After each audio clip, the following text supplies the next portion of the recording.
everyone, welcome back to Sunny Live Show. Thank you so much guys for tuning in. Well guys, it's been long, but anyway, I'm back again with them Mzansi Soap Histories, and today talking about Umkhokha.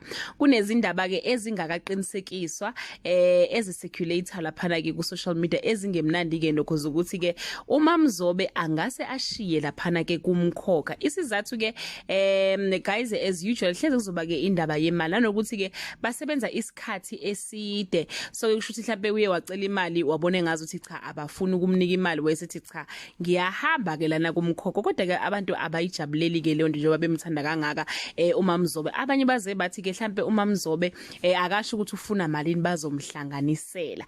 Wo guys, angazi ke ukuthi uthini owakho umbono ngale ndaba yokuhamba kaMamzobe, uyakujabulela noma uthi she is irreplaceable?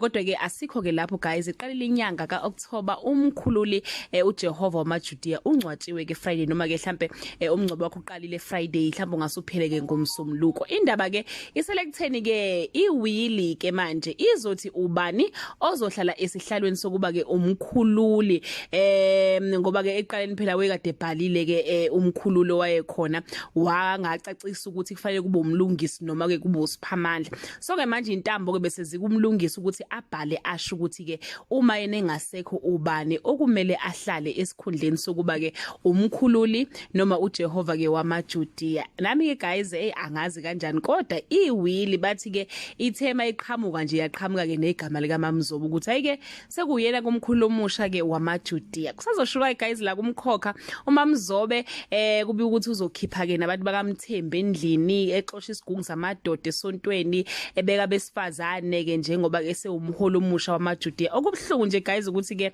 umvelase ngeke ayeke umuntu azochitha ibandla lakhe emva kokuthi esegudluze umlungisi naye ke obengayisave ipurpose yebandla.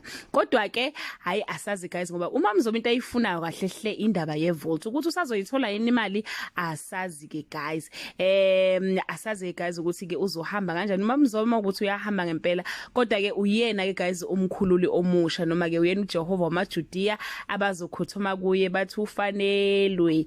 That all I have for today guys. To leave your comment below and share your opinion. Bye.